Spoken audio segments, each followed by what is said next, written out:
Imaginar el mundo después de la pandemia es algo que todos hemos estado haciendo en estos meses y algunos proyectamos quizás más al futuro que otros vivimos el día en día muy pegado a lo cotidiano, lo que tenemos enfrente.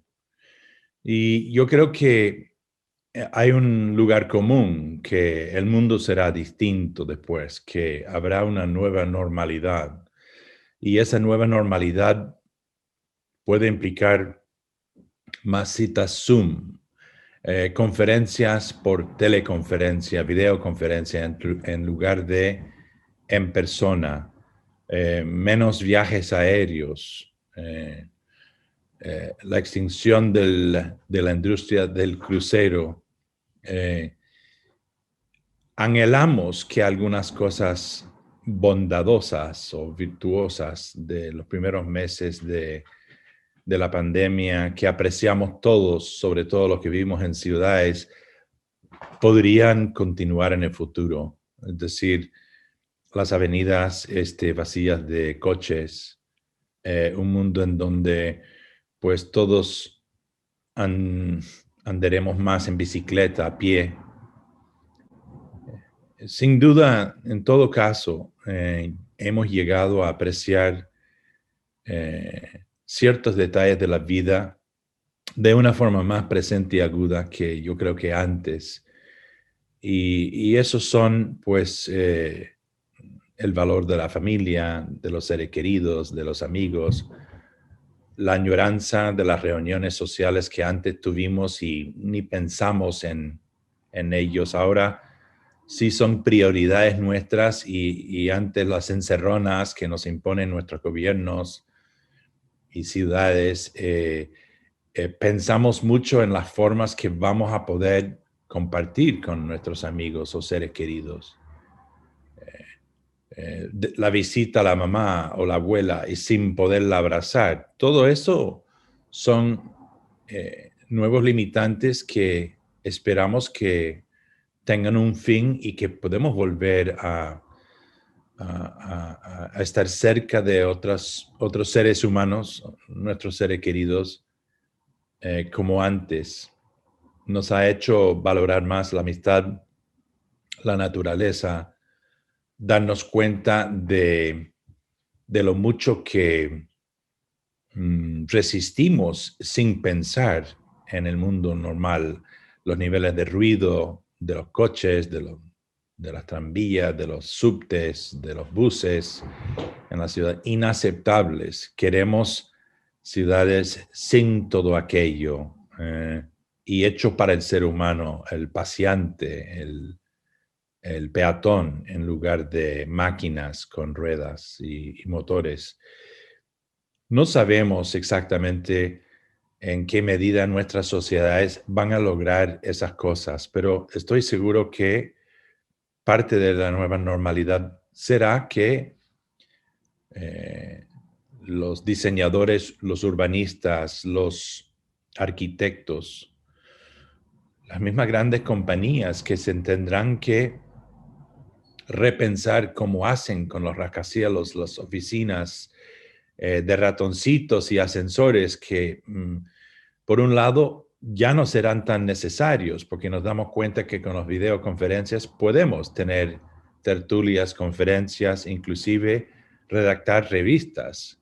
Eh, eh, pero por supuesto el contacto social y personal humano será siempre esencial. Esa es una de las paradojas que tenemos yendo hacia adelante. Los jóvenes al final van a ser los que determinan el surco próximo, el camino próximo.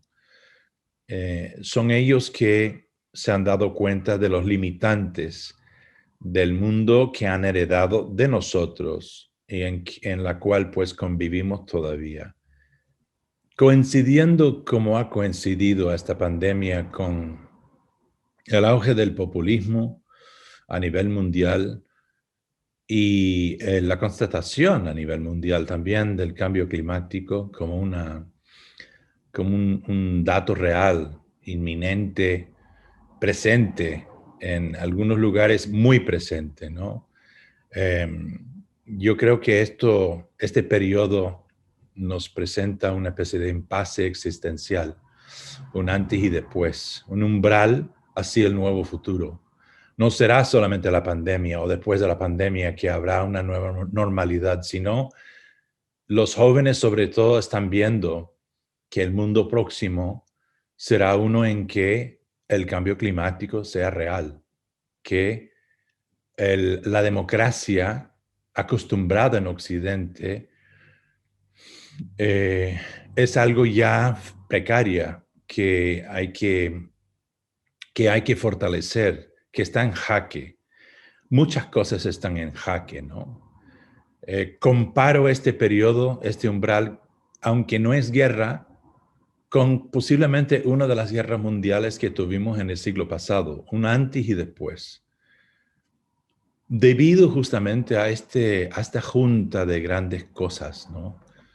La pandemia, la noción de que estamos realmente globalizados. Si antes había nociones de globalización, qué sé yo, el Internet, los viajes aéreos, la monocultura, la música K-pop. Ahora sí, la pandemia nos ha unido, por bien o mal, todos. Y entonces, varias cosas ocurren. O sea, por un lado, yo creo que el mundo después de la pandemia tiene las posibilidades de estos aspectos bonitos, de imaginar, y inclusive estoy seguro que de aquí y allá veremos experimentos, esfuerzos, logros, justamente impulsado por gente a veces con peso y en otros casos posiblemente a través de manifestaciones, de lograr un mundo mejor en el sentido de la vida cotidiana, ¿no?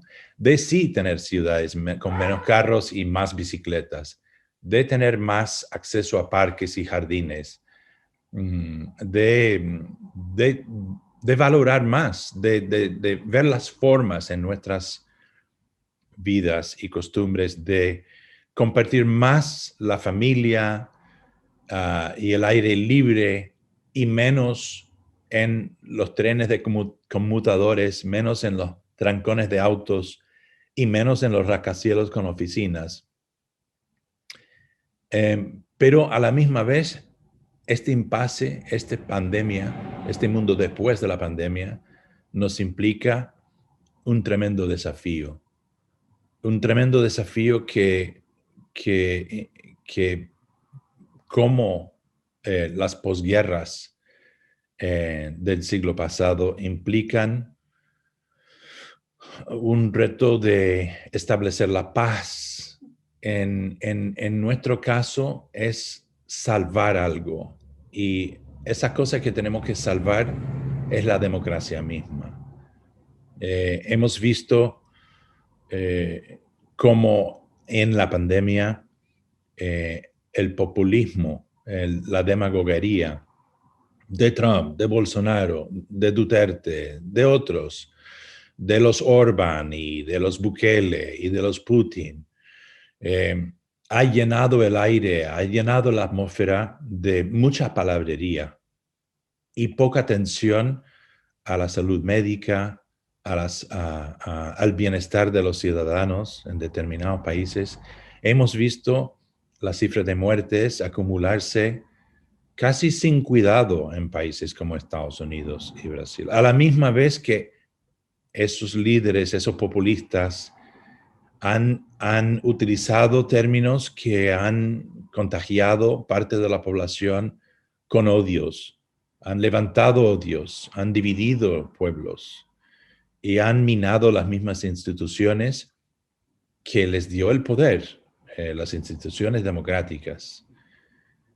Si los jóvenes de hoy salen de este umbral y no se vuelven actores y activistas en los nuevos desafíos, el mundo del futuro próximo, el mundo del futuro post-pandemia, bien podría terminar en ser como esas películas de ciencia ficción que todos hemos visto y nos espanta, el Mad Max, donde el forastero bien podría ser un asesino y de otra tribu, otra secta, otro culto, en donde solo manda pues la mano dura y la astucia, la zorrería. La lucha por la supervivencia será más dura. Esa distopía que ya lo hemos visto en las películas y en los libros de ciencia ficción, es una opción. Y de hecho, mira, en este mundo está. Está en China, donde hay más de 1 millón de uigur viviendo en campamentos de reeducación chino. Está en Europa y en los campos y ciudades del mundo donde deambulan degolladores, afanosos de matar a alguien por supuestas ofensas contra el Islam. En las florestas y las selvas donde mineros, madereros, buscavidas hacen lo que quieren con la vida silvestre. Bueno, hay muchas escenas pesadillescas en este mundo en que ya vivimos, en este mundo que compartimos.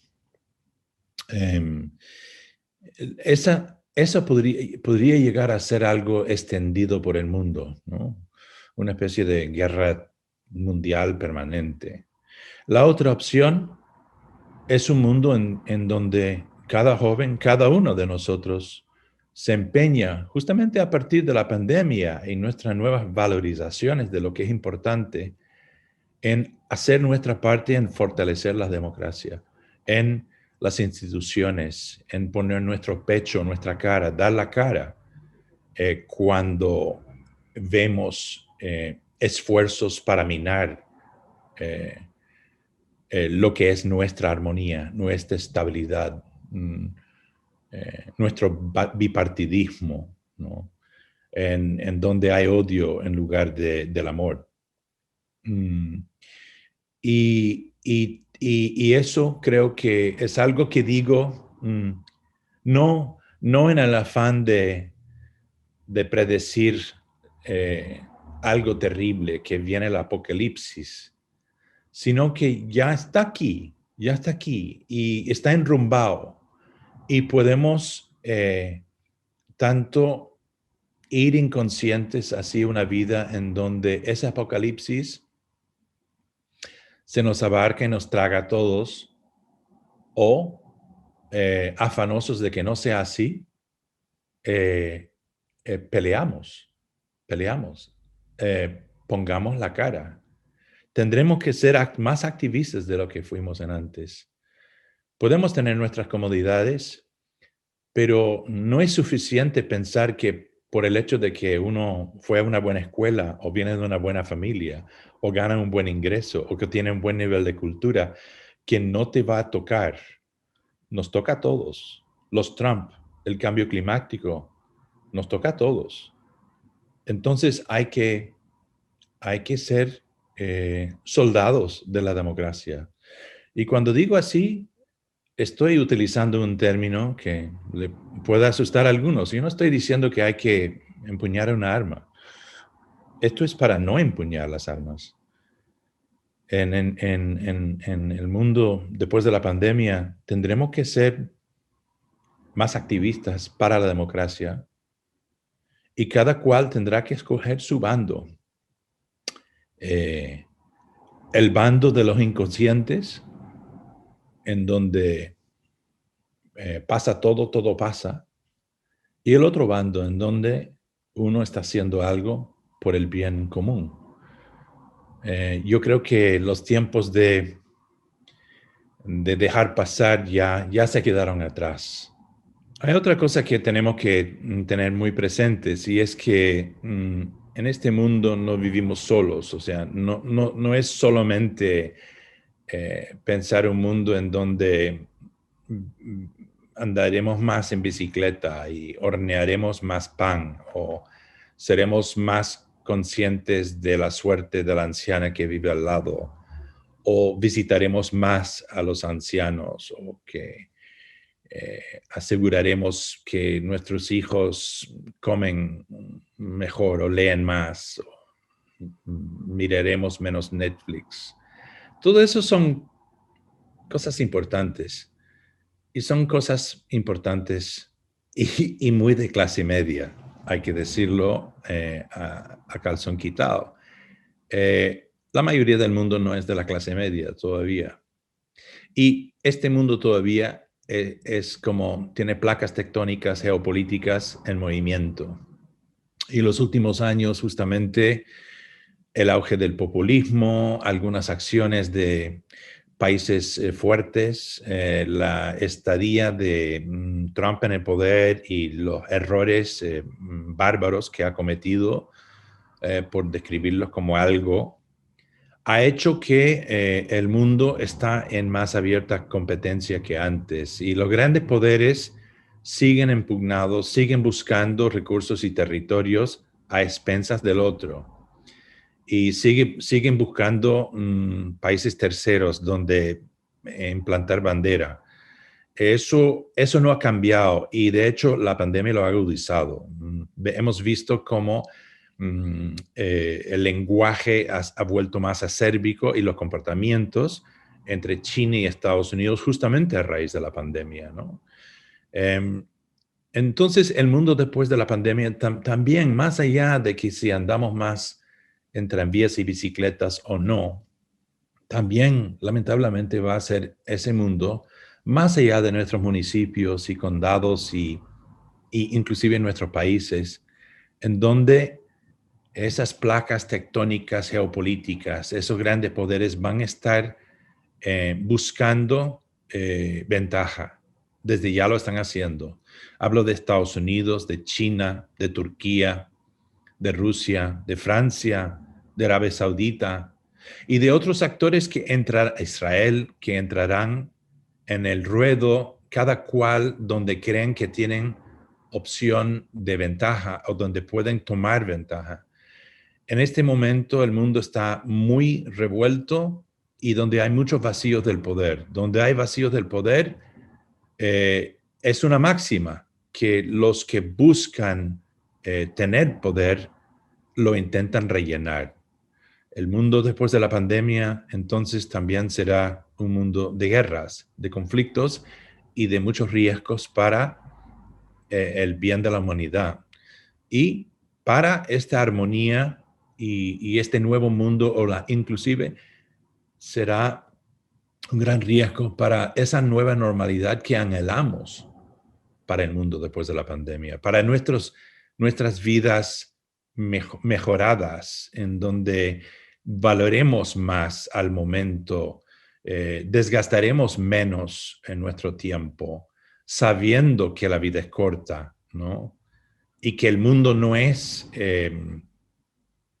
interminable, que la vida y el mundo mismo no es eterna. Más allá de lo que nosotros hagamos en cada cual en nuestro lugar de hormiga, y que puede mejorar ese mundo, aunque sea a 3 cuadras alrededor nuestra, está en jaque también por estas competencias bélicas desatadas, los nuevos sectarismos, los nuevos totalitarismos. Y realmente la única forma que tenemos todos, y por eso hablaba del activismo necesario en la pospandemia, que seamos ciudadanos de la democracia, esa democracia universal añorada, porque la única forma realmente que tenemos para impedir que el mundo se desata de nuevo en una tercera guerra mundial, se desate de nuevo en una nueva guerra mundial, es impidiéndolo con nuestras acciones, exigiendo respuestas y acciones sensatas de nuestros líderes, e intentando fortalecer nuestras instituciones, peleando en contra de la demagoguería, y el populismo, los nuevos autoritarismos que sí nos llevarán a nuevas guerras, que minarán a nuestros procesos y que lograrán justamente que nosotros seamos llevados en una especie de tsunami bélico. Y a la misma vez, el cambio climático. Hemos visto que señores como Donald Trump o Bolsonaro han estado en el poder durante años resistiendo la noción de que algo ocurre en el mundo. En el caso de ambos, de momento, propietarios políticos de grandes extensiones de nuestra tierra, sus políticas han ayudado a empeorarlo. En el caso de Bolsonaro, con las quemas en la Amazonía, con la minería rampante en las reservas indígenas. Trump, en uno de sus últimos actos, acaba de abrir una de las últimas reservas de bosque húmeda en Alaska a la exploración minera, petrolera y también maderera, lo cual Estados Unidos no necesita. Lo que sí necesita el mundo son más reservas justamente de ecosistemas integrales, vírgenes, no contaminadas y no destruidas. Es casi como si hasta el final quiere hacer daño. Nosotros como ciudadanos en un mundo democrático podemos impedir que actores tales toman esas acciones, pero solo si seamos activistas. Tenemos que manifestarnos, tenemos que involucrarnos, tenemos que incentivar a los jóvenes a salvaguardar lo que hay, tanto en el mundo natural, ante el hecatombe venidera del cambio climático, como ante el hecatombe que viene de la demagoguería, el autoritarismo y el populismo. La democracia es la única solución. Y no hay otra cosa más radical ni más importante. Eso es lo que yo veo para el mundo después de la pandemia.